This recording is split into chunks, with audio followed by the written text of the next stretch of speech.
And so I see us, moving towards a world in which we have technology beyond our dreams, along with a world that's really breaking at the seams. And how do we live with both of those together?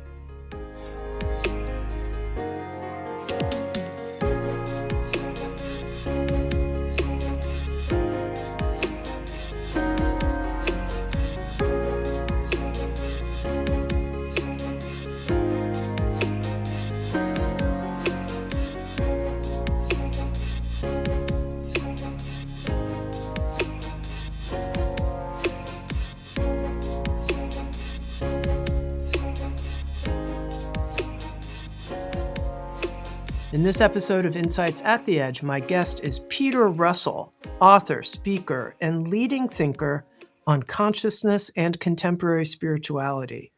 With a first-class honors degree in theoretical physics and psychology, along with a master's degree in computer science from the University of Cambridge, England, Peter also, in addition, studied meditation in India, and he's been a teacher of meditation for more than 5 decades.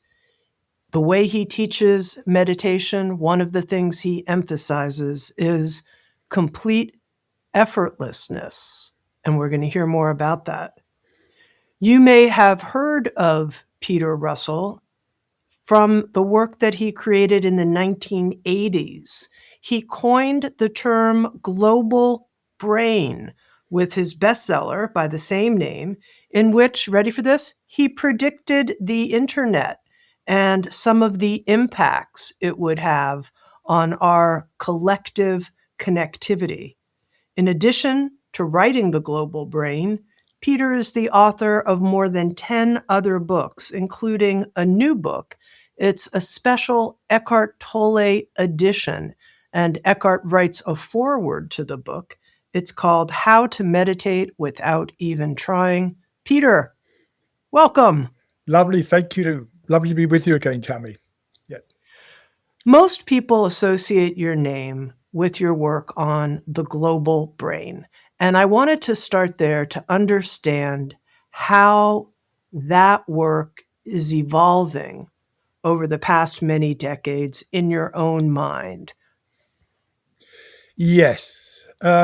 That book, actually, go back, it came out of the work you mentioned. I have a master's degree in computer science, and my thesis was on the networking of computers, which was a very new thing. We had 2 computers joined by a cable as thick as my arm, getting them to talk to each other. And I could see that the future of computing wasn't going to be just bigger and faster computers, but also linking computers together. And I was thinking about humanity. Also, James Lovelock had just come out with the Gaia hypothesis, saying that every species on the planet were all living together in a huge, one big ecological system. And I said, well, what's humanity doing here? We can say the rainforest, a bit like the lungs, the oceans are like the circulatory system. What's humanity doing here, this young upstart?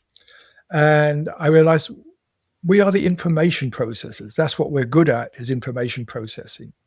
And so I had this vision that just, in a fetus, after it's conceived, there's this rapid growth of nerve cells, and then they start connecting together. And I was saying we've had this rapid growth of the population, and now maybe the connectivity of computers is what's going to start connecting us together into a single global brain. And so that's where the book came from. And in those days, it was very, very simple networking. You just text and things. And so I've been privileged to watch that go from there into the World Wide Web, linking everything together, going into social media, and now, of course, into AI. And I feel where we are now is a really significant step in terms of the evolution of the global brain. I would say now we have the global mind, because we have the global brain. Is like the infrastructure is there. Anything that's being digitally published is on the internet. And so AI is just accessing our collective knowledge. And that to me is a huge, huge step. Where it will lead, the pros and the cons, all of that is a whole big debate. This to me is as significant as the beginning to network computers is having AI able to look at and use the collective knowledge of humanity.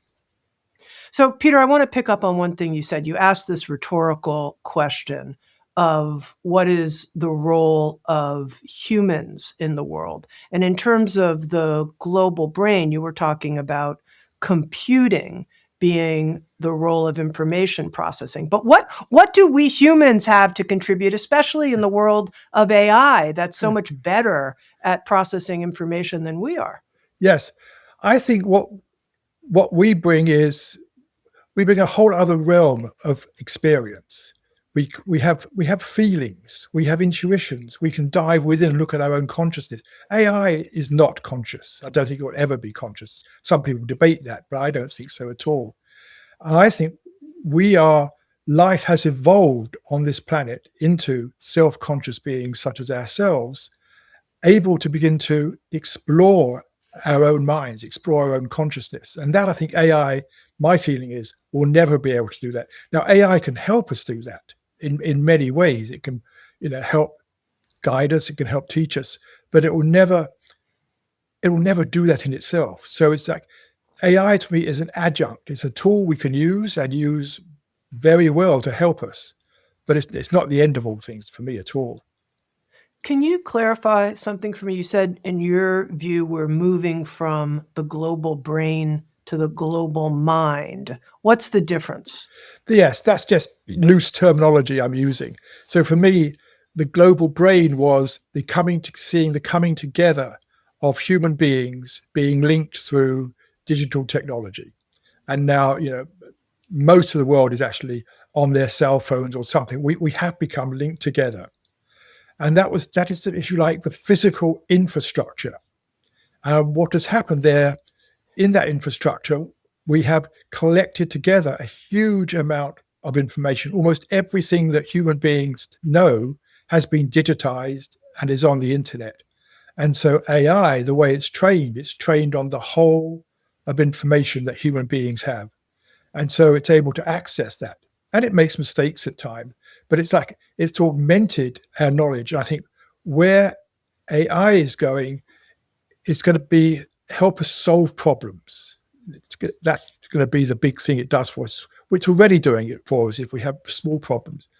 But I think that is going to be what is significant. It's going to help us in our problem solving, which I think is probably as significant as the emergence of language, whatever that was, 400,000 years ago or something. There's so much to talk about, Peter, and I want to focus on your visionary nature and what you see as the narrative for our time that will best serve us. I can talk to a lot of people who will tell me that AI is going to be the end of civilization as I know it. We can talk to other people who say humanity's awakening, we're at a tipping point. Right. People who say we're splitting into two different species. What narrative are you holding in your heart of where you see us now and where we could go? Yeah.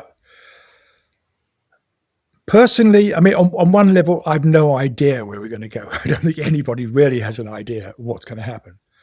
For me, it's something which is going to be augmenting us, allowing us to become, I think, more of who we can truly be. I mean, there are dangers, but I think it's ways in which we can help us, in some ways, become more fully ourselves. That's what I'm holding. And through this, there's going to be a lot of hiccups and things. But I see it as it's something which can empower us and inspire us. I mean, I use it for that myself, in terms of not just looking around at what other spiritual teachers are saying or where this is going philosophically, but like it's a resource which I can use. People talk about agents. It's an agent that can help me in what I'm doing. And that's just me from a personal level. Where it's going in science, I think it's a whole new world, which isn't talked about much. People talk about AI as ChatGPT, which is just like the public face of a bit of AI. But what it's doing in terms of science, molecular biology, metallic structures. It's pushing the fields of knowledge so far ahead, so fast. And I think it's going to spur scientific and technological development in ways that we could hardly see at the present time. In researching a bit the work you've done since The Global Brain, I discovered a book that you published in 2023 called Forgiving Humanity: How Yes. the Most Innovative Species Became the Most Dangerous.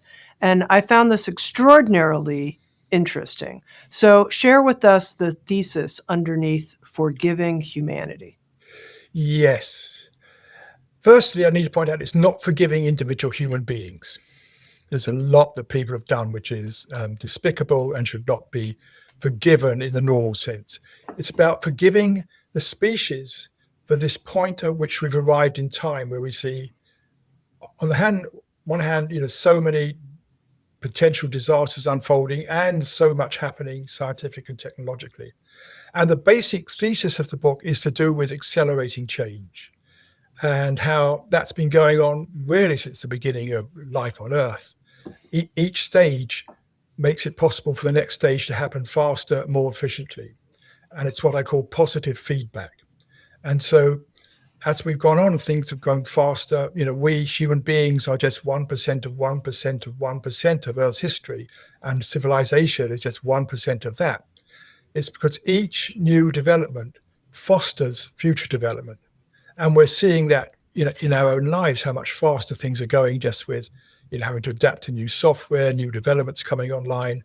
So this has been going on, and it's inevitable. Things are bound to get faster and faster and faster. And AI is going to push this ahead much, much faster still.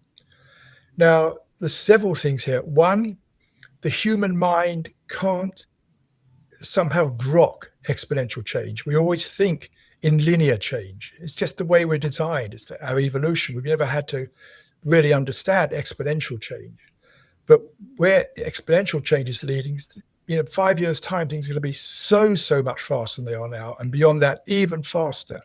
And so we cannot handle that.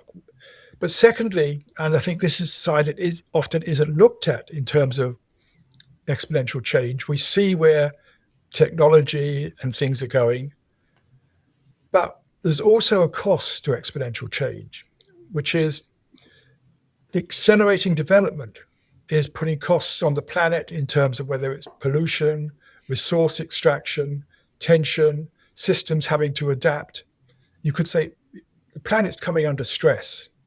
And stress, one definition is failure to adapt.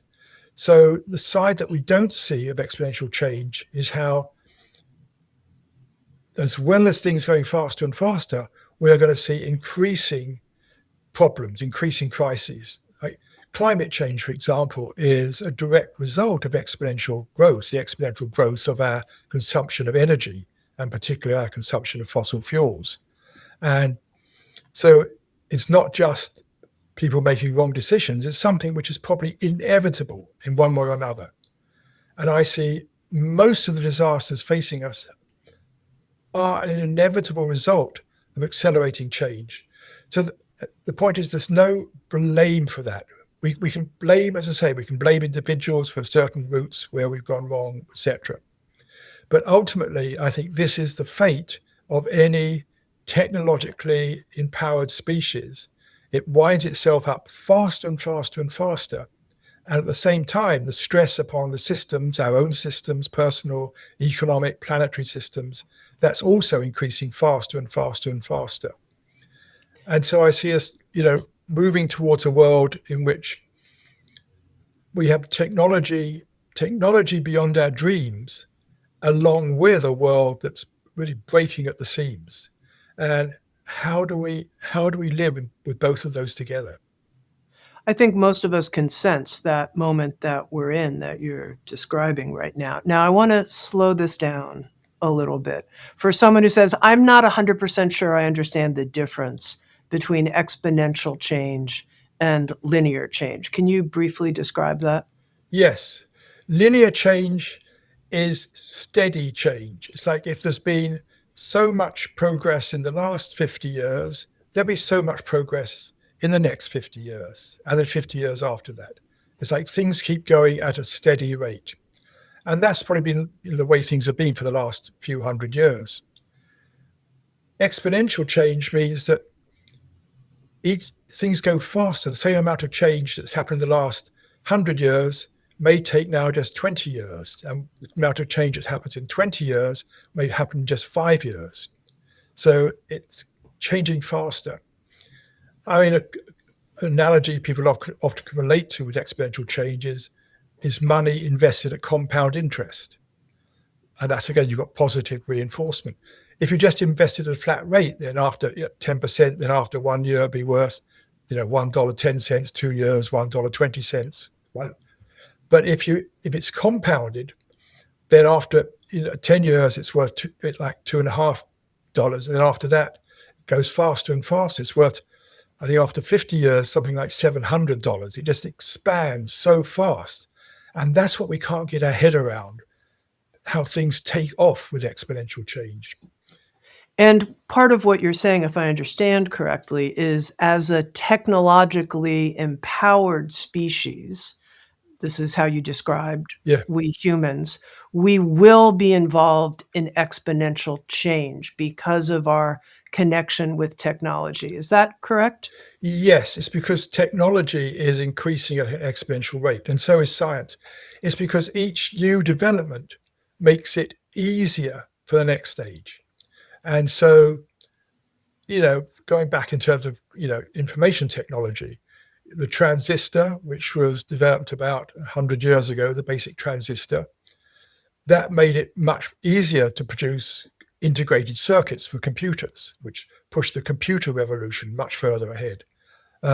We could say with the networking computers, that pushed it further ahead. We could gather knowledge faster and faster. And so each development makes it more efficient and easier for the next stage to be built. And what we're seeing with AI is just going faster and faster still. So it's an inevitable factor in any development that the more we have established, the more we can establish, the faster we can do that.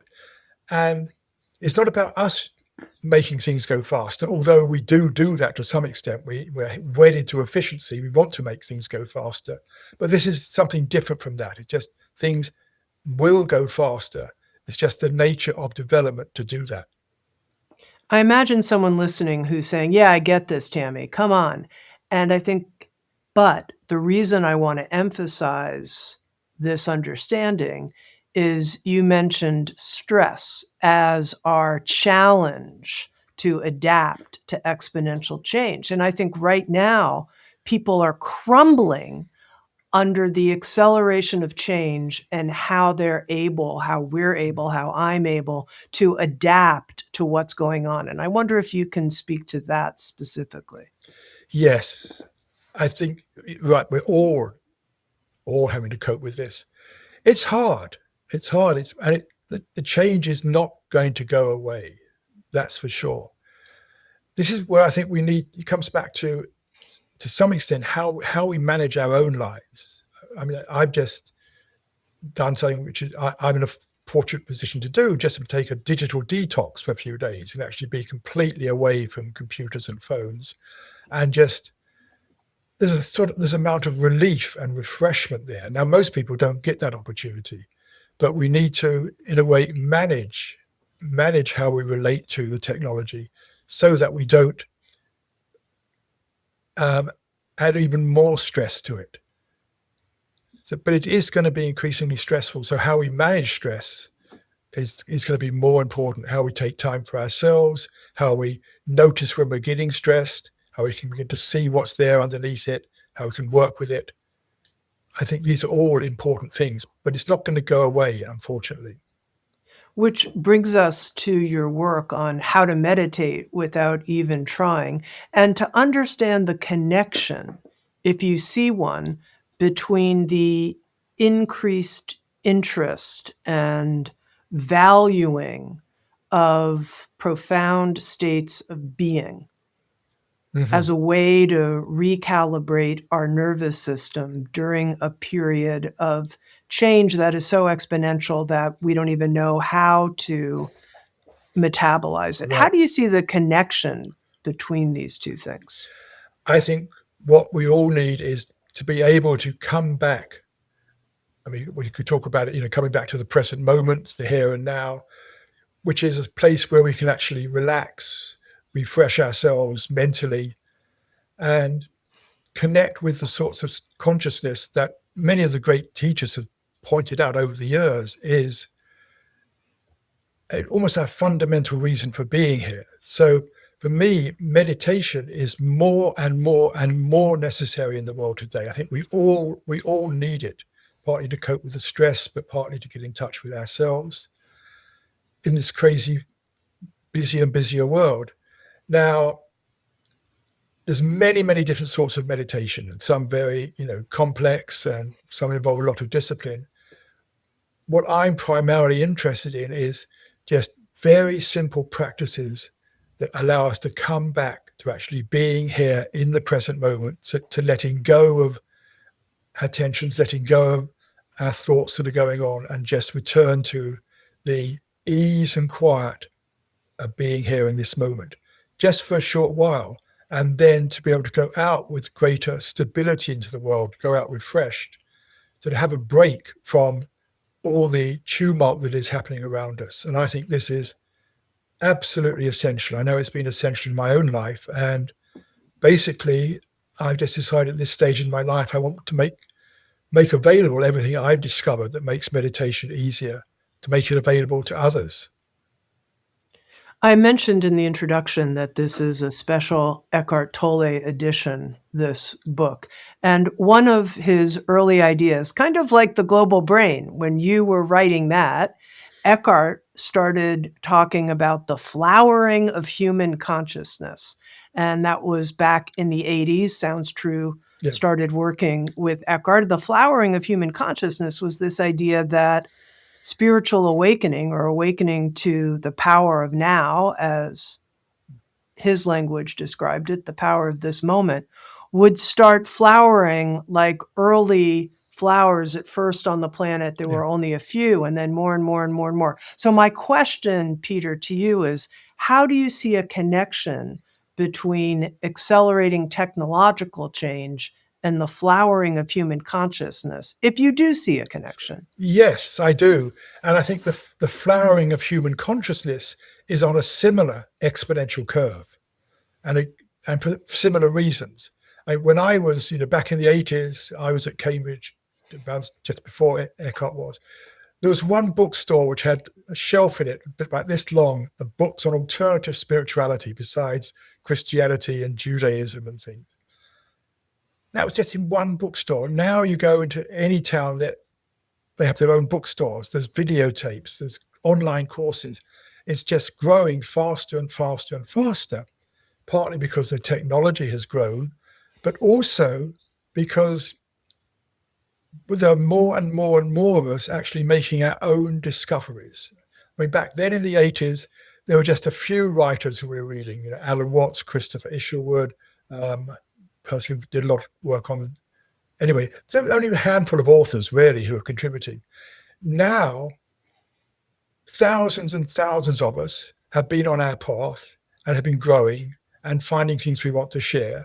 And so, Eckhart is one case. He had his own, in a way, flash of awakening, though it confused him at first. But he was somebody who rose out of that culture and has now become a major influence teaching others. And you can say a lot of other contemporary teachers, whether it's Adyashanti, Rupert Spauer, I can name many.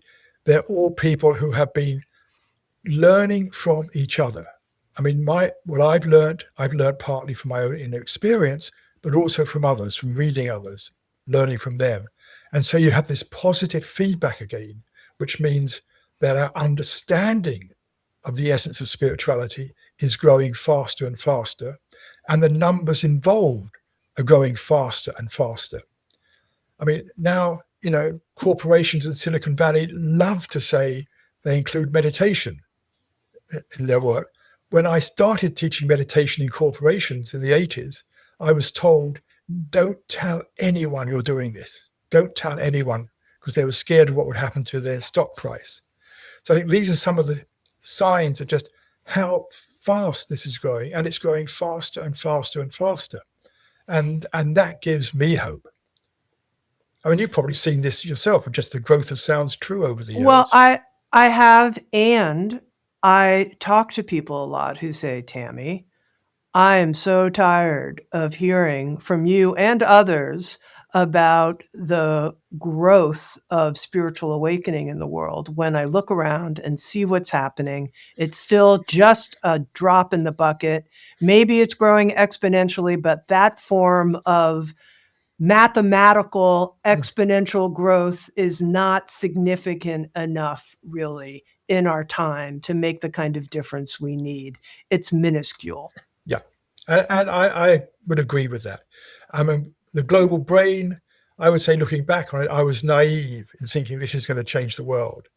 But I still think it's something which we can all benefit from and will influence how we go out into the world.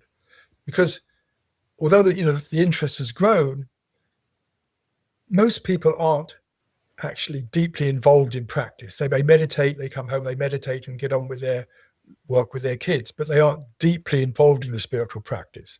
So I agree, it's not having the flowering is happening, but it's not changing society en masse. One of the ideas you introduced in Forgiving Humanity, if I understand correctly, and if not, please correct me, but it's something I've been thinking about ever since I was introduced to it in reading some of that work. As human beings, we don't focus necessarily on our own death. We know it's going to happen as an individual human being. I know I'm going to die. As I get older, I start thinking about it more. Noting you're 79 now, so you may be thinking about it more. I'm 63. I certainly am. But there's still a way that it has this unreality to it to some degree, even though I contemplate it a lot.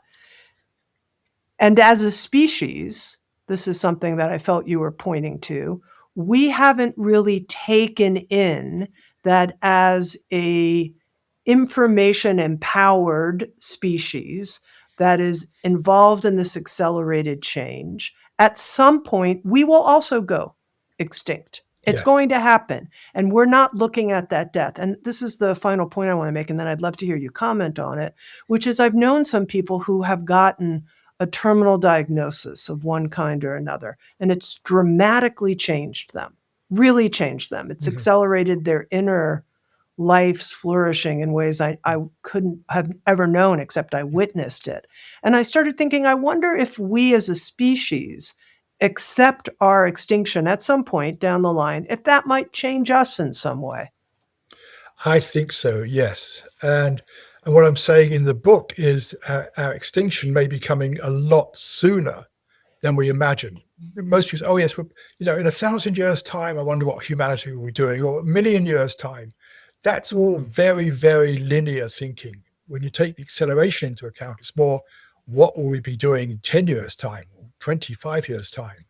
And, things like climate change, if they continue on some of the runaway course, the planet may be uninhabitable for major mammals and things. We don't know.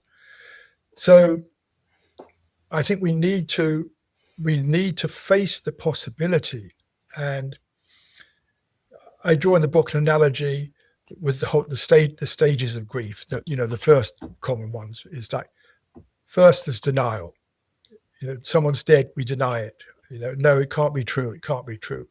I think we're in the stage of denial as a culture that humanity could be on a disaster course. I'm not saying humanity will become extinct, but I think it's a possibility. And then we move into anger. Anger at what the corporations are doing, what the politicians have done, what other people, the anger phase. And then we move into, bargaining. Well, perhaps if we all drove electric cars, we could mend the world, it'd all be better again. That sort of thing. And then depression. And I think there's a lot of people in the depression cycle. I know I talk to therapists who say more and more people are coming about the state of the world rather than the state of their marriage. But the final stage is is acceptance. And I think this is where we need to work towards, is accepting, just as accepting somebody has died and we need to get on with our life without them, accepting we are in these dire circumstances, and it may be we're not going to be here a lot longer. So how can we live with that acceptance? And that's been an important thing for me when I got to that acceptance, was I still want to do whatever I can to make the world a better place, particularly help other people however I can. Want to do that. I've somehow let go of the idea of saving the planet, which I was very much involved in the 80s and 90s. How do we save the planet? It's more like, okay, things are crumbling, and at the same time, we are gaining, I think, the inner capacity to deal with that. How can I be involved in that in a way that's helping other people through these momentous times? You mentioned that in retrospect, when you wrote The Global Brain and the view you had then, that perhaps you were naive. Can you tell me what you think the naivete was and what shifted for you? I think, yeah, the naivety was, you talk about the flowering of consciousness. If we all just meditate and get our act together, we can bring in a brave new world. That idea, which I was sort of wrapped up in myself in those days. Look, what changed actually was about 20 years later, my book, another book, Waking Up in Time, was published. And I was traveling around giving lectures, and there's a bit of me which was like, I wasn't quite happy with what I was saying. I'd come off a talk and think, I don't quite feel easy about this. And I realized, here am I, someone whose meditation has been a consistent practice for me, not always consistent, but a steady practice in my life. Am I, quote, enlightened? No way. Am I a bit better person? I would hope so. But, and I am just one of the few people who is interested in this. The thousands and thousands, for me, there's thousands and thousands of people who aren't doing this. So they're not going to have an impact. And then the realization, even if they did, would it really, really make a difference? And that was when I let go of the idea that we're going to bring about peace on earth through meditating, to put it very simply. But what it led me to, at the time I was working with the Shell Corporation in London, who do these scenario planning. So look, every 3 years, they look 25 years ahead in order to see how the world's going to be and what that means for where they invest money, etc. And I was involved in one particular loop of that scenario planning. And one of the scenarios we had under the table was, it's too late. But this wasn't a scenario you could put to the board. The board don't want to hear that. So we put the other scenario to the board. But in the back of my mind, that was there. And so I was saying to myself, okay, if this is going to happen, if we're not going to, all meditating isn't going to save the world, what does that mean for me? What does that mean that I should be doing in my life? And it came back to exactly the same things. What are people going to need? They're going to need compassion. They're going to need comparing. They need to be more in touch with themselves, with their intuition. And I realized it didn't matter which way things went. The work was exactly the same. The work was working with myself, my own journey of awakening, or just becoming a better human being, and helping other people do the same. So it was an interesting shift. I let go of that reason for doing the work and shifted it to doing exactly the same work, but for a different reason, to help us navigate these crazy times. And in terms of, once more, I'm going to talk about the potential extinction of our species without having any idea when, not without knowing when that could happen, but understanding exponential change. Is it inevitable from your study of past history and evolution? Of course, at some point, our species will go extinct. Let's just embrace that. That's true. It's Yeah. going to happen. Yes? Yes. Very, very, very likely. I'm not, yeah. Okay. By which I mean, who knows? We may develop the technological means to keep going throughout millions of years, billions of years of futures. I think that's extremely unlikely. Yes, I'd say sooner or later we're going to go extinct. Yeah. Okay. And then a couple more of these questions. I love being able to just have this kind of conversation. So, interestingly, all of your various abstract, if you will, reflections and even contemplating the end of our species at some point all brought you to the same place, if I understand, in terms of where you can be empowered and helpful now. We're going to dig into that in terms of your new book, How to Meditate Without Even Trying. But tell me, when you reflect on that, how can I, Peter Russell, be the most effective and helpful now? What comes up for you as a response? This book, in a way, that's why I wrote it, to want to share things I've discovered myself in my own teaching that really make meditation easier and more enjoyable, to share that with other people, because I think it's a skill which we all can benefit from. And I didn't want to, so I'm 79, I don't know how long I've got, but I didn't want to leave this realm without actually sharing it. So right now, I think that's the most valuable thing I can be doing.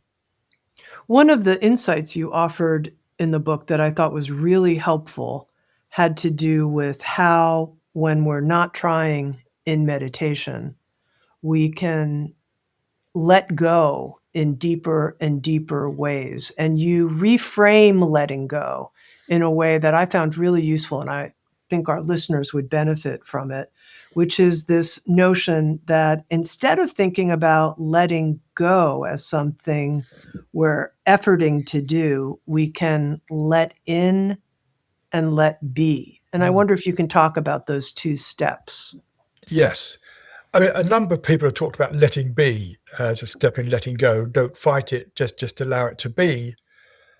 But what I found in my own work was I often didn't know what it was I needed to let be. So let's take, if I was feeling some um, anger or something, if I was feeling angry about something, let it be would just be, okay, allow yourself to feel angry. But that wasn't doing much. I mean, it meant I wasn't fighting it, I was accepting it, and maybe not going out and punching people. I was just accepting this as a reality. But then I realized I didn't actually know what it was that I was really feeling. So letting in was like, okay, what's going on inside me? What's going on? I mean, mainly in my body, because feelings, and we talk about feelings, they're emotions, but they're also body feelings. What's going on? And just opening up, I can see there's this tightness in my jaw, or there's this, or this quivering in my stomach. Just noticing what is there, letting that in, and allowing that to be, rather than letting I'm angry at so and so for doing this, is like letting in the actual sensations, and also the story, because with any emotion there's also a story. This stupid so and so, why did he do that? What are you thinking of me? To let the story in and just see the story I'm telling myself, and just seeing it's just a story. It's just a story. Who knows how true it is or not? And so just letting the story in and letting that be can allow it to begin to dissolve. But most importantly, coming to what is actually going on in the body. And when I do that, it tends to lessen. What is going on tends to lessen and sometimes just disappear completely. And my view is that a lot of our distress, whether it's physical, emotional, is a call for attention. It's the bodies or the system saying, hey, attention, please, something here that needs attention. What we tend to do, because we don't want to feel in pain, distressed, or upset, we push it away. We push it away to the edge of our mind where we won't notice. I'll take my mind off it, we say. I'll forget about it. I'll think about something else. To me, it's a call for attention.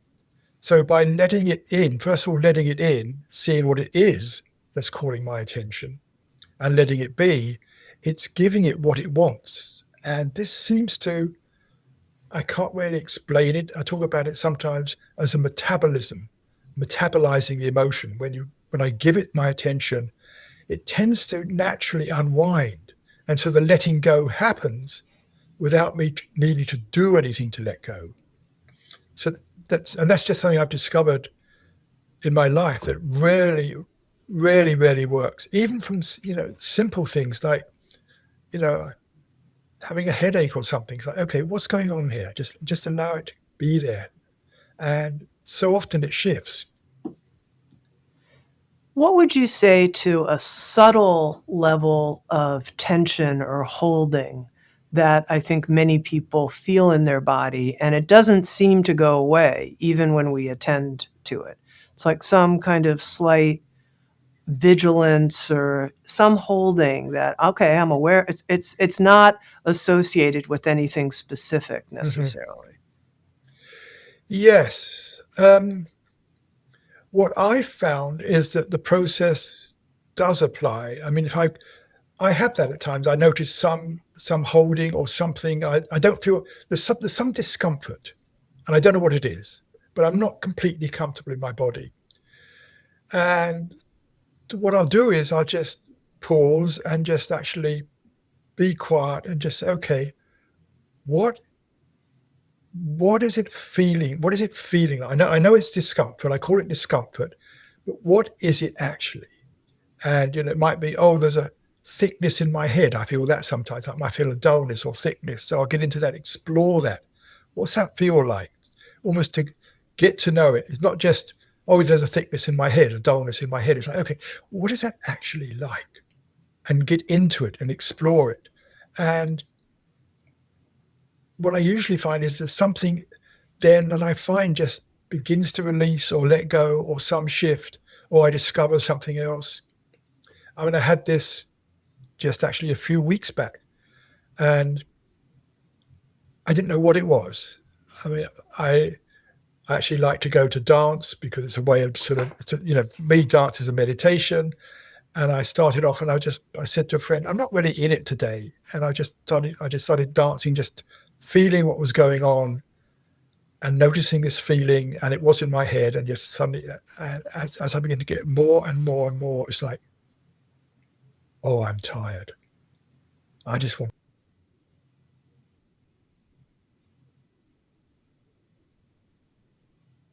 I'm tired. And just by tuning into that discomfort, became clear what it was. In fact, I came home and I slept for 14 hours. I needed it, but I didn't realize I needed it. So just by tuning into discomfort and just not trying to change it, just being with it and seeing what was there, it showed me what I needed to do. So I think even with things we can't particularly name, I find just to be able to let them in, explore what is there, be curious. It's curiosity. Is what is actually going on here. I know you started in the world of transcendental meditation, TM, and I've never been a TM meditator, but my understanding of the approach is that you work with a mantra. You're given a mantra, and that's your object of concentration, and you go back to the mantra when you find yourself distracted. And I'm curious to know your progression, and of course I could be misrepresenting TM here, so please correct me, but your progression to the kind of effortless meditation approach you're offering here.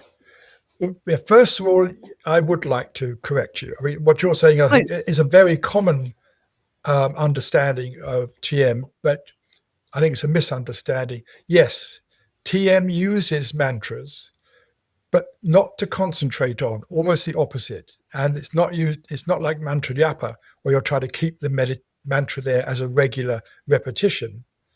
It's almost the opposite. It's somewhere to place the attention the Maharishi called it a vehicle for the attention. So in meditation, you're meditating and you're off on some thought and you realize you've been thinking, you come back to the present. And then it's just you, the way I think of it is you remember the mantra. People say think, the basic instruction is think the mantra, but I think that is the wrong instruction because it was actually said, any thoughts come effortlessly. Just let the mantra be there effortlessly. And for me, the best word I find for that is just hear it, listen to it. We are not producing or creating the mantra. The idea is because it has no meaning, it doesn't set off other trains of thought. And if you just are aware of it in this very relaxed way, it allows the thinking mind to quieten down and eventually to go beyond thought, hence transcendental, to transcend thought. So that's the way it works. My experience over the years has been, well, once I got into it, I really enjoyed it, and I found a lot of the practical things, being calmer in life. I'm healthy anyway, but maybe it's increased my health, all those sorts of stuff. Where it's led me in so far as my own personal practice is I've become so familiar with the transcendental state, the state, the silent mind when there is no thought. It's become such a familiar experience that when I sit to meditate, I don't need to practice TM. I will occasionally, but I don't need to do the TM practice. I can just say, there you are, and just drop in and just feel the stillness, feel the silence. So it's almost like I don't need the technique anymore. In fact, I remember one teacher saying, I forget his name now, about 20 years ago, the purpose of all techniques is to take you to a place where you don't need techniques. And I think that's probably been true in my case. Though, of course, I now write a book with various hints and things about how to make meditation more efficient, easier, etc. But hopefully that will take people to the place where they don't need a book or meditation instruction. That's how it's been. And you offer them as tips and refinements, but Yeah. You're very clear not to engage in an effort-based technique. Yes. I do want to ask one question, though, because one question, I'll have many questions, more questions, which is when I think of being effortless, but yet being upright and alert. I mean, you mentioned, don't let yourself be so relaxed, et cetera, that you're falling asleep. You're not meditating anymore. So now I'm sitting up. There is a level of effort. I'm just going to, maybe this is just for me, whatever, even just in sitting up. Yes? I think it's semantics, what we mean by effort. Okay. I mean, not trying. By effort, I mean not trying to get a particular state, not trying to do anything in the mind. So there's intention. I would say there's the intention to sit upright because it helps keep us alert and awake. But I also, for me, comfortably alert, not about putting yourself in some weird yoga position, unless it's really comfortable for you. But yes, there is the intention to sit up. And okay, for really creaky, that might take some effort. Okay. And then you go on, and one of the chapters is about noticing the tension in thinking. Yes. That there's tension in thinking. And I wonder if you can speak to that. Yes, I find that really, really important bit. There's tension in thinking for various reasons. Sometimes just if we're on a thought, if we're focusing on a thought, try to work something out, try to solve a problem, that will make the mind tight, because whenever the attention's focused on something, it becomes a little bit, it's almost like the best way to put it, there's a constriction in consciousness, a slight constriction of consciousness because we're focusing the attention. Sometimes what we're focusing the attention on in our thoughts are actually thoughts that create their own tension, their own worries and things like that. Now, this is quite normal, I think. We begin to notice, if we look, how the mind can become tense because of what we're thinking or just the focusing of attention. Now, the point in meditation is that we can, we go off on a thought and it loses its grip after a while. We come back, we're present again, and we get on with the meditation. But what I've found happens is I'm no longer following that particular thought, but that thought did create or have associated with it a little bit of tension, constriction of consciousness. Nothing you really notice, like, oh, I feel tense, but just there's a very slight tightening of the mind that has come from that thought, whatever it was. And it's easy then to just come back to, come back to the mantra or whatever your meditation is, coming back to the breath or anything. And that residue of tension is still there. And you're bringing that into the rest of the meditation. And so what I like to do is, particularly when I've been off on, if it's just a little passing thought that's come in and gone out, that sort of thing, I don't bother. But if it's a thought where I've really been engaged in it for a while, like we get caught for a while, is when I realize I'm thinking, before continuing with the practice, is just to ask myself, and I use this a lot in meditation, just to ask myself, could there possibly be some little remnant of tension, some residue from the thought, some slight constriction in the mind, tension there? And often I notice, oh yes, there was that slight constriction. And just the noticing of it, it just goes, just giving it awareness, it just drops away.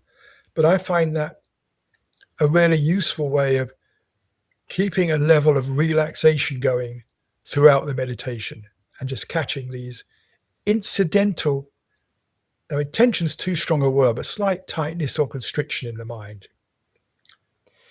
Have you noticed that by focusing on the release of tension from the thinking process when you're meditating, it's changed the way you think when you're not actively, but of course not trying, meditating?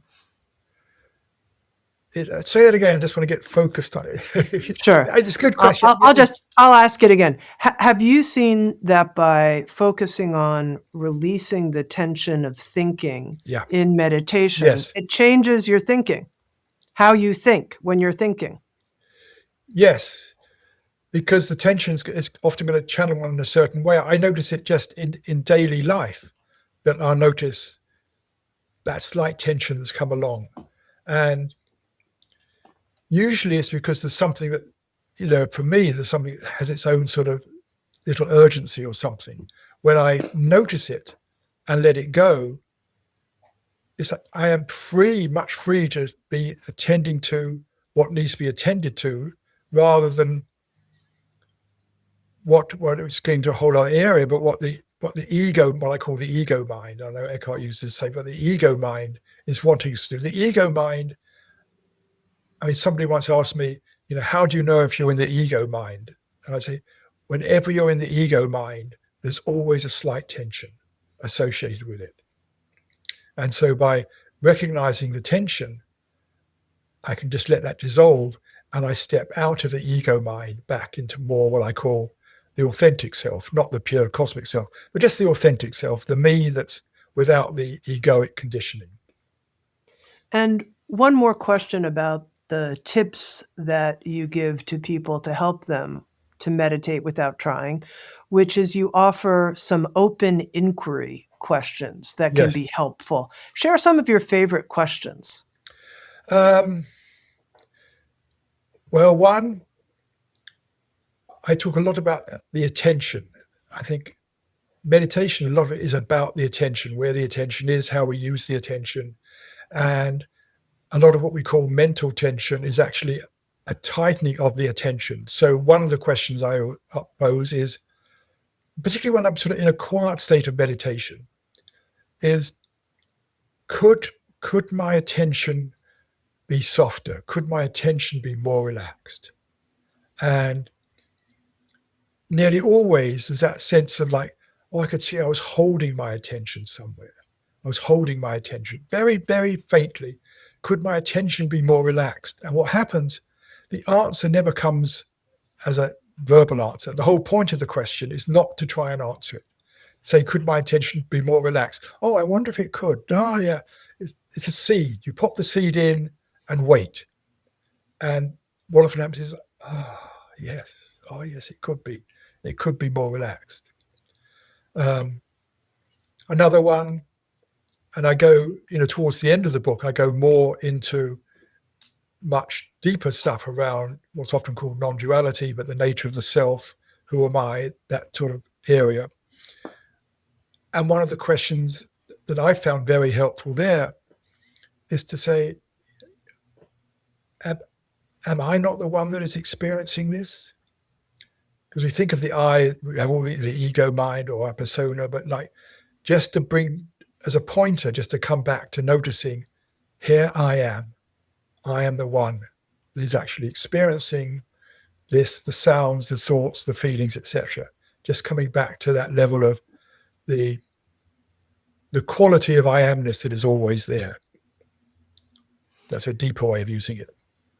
You mentioned, Peter, that here at 79, you were inspired to make sure that you shared with others in a spirit of offering the inner discoveries you've made about, really, I would say, about being, about how to be, Yes. how to meditate without even trying, the title of your new book. And my question to you has to do with what you've discovered inwardly about the connectivity we have as a species that might be different than what you wrote about in The Global Brain 40 some odd years ago. Maybe we could call it something more like our interconnected heart, our global heart, or our cosmic universal heart, or how would you name it about that inner connectivity? I name it as the sort of the universal essence or the common essence that we are all, you and I, everybody, we're very different in terms of our thoughts, our values, all that stuff. I may get to know a little bit about you from things we share, but that when I come down into that stillness in meditation, beyond thought, there is nothing there that's particularly Peter Russell. There is just, here I am, and I know that I am gets involved in being Peter Russell, but it's not who I am. It's like, I'm just this being. I'm just this consciousness, this being, and realizing that's what it's like for everybody. When I am assuming this, when you touch into that stillness, it's no longer a Tami Simon stillness. It's something which is beyond all that. It has no particular personal qualities. And so for my thinking, it's basically the same for all of us, or very, very similar, have its own slight flavors maybe. But when we touch into that stillness, we're all touching into a very, very similar quality. And so in that sense, I know exactly what it's like to be you at that level. As I don't know about you on the surface level, but I know how it is for you when you touch into that. And that to me is a way in which I am connected to everybody. I know what it's like to be them at the most fundamental level. And that to me is where compassion comes from.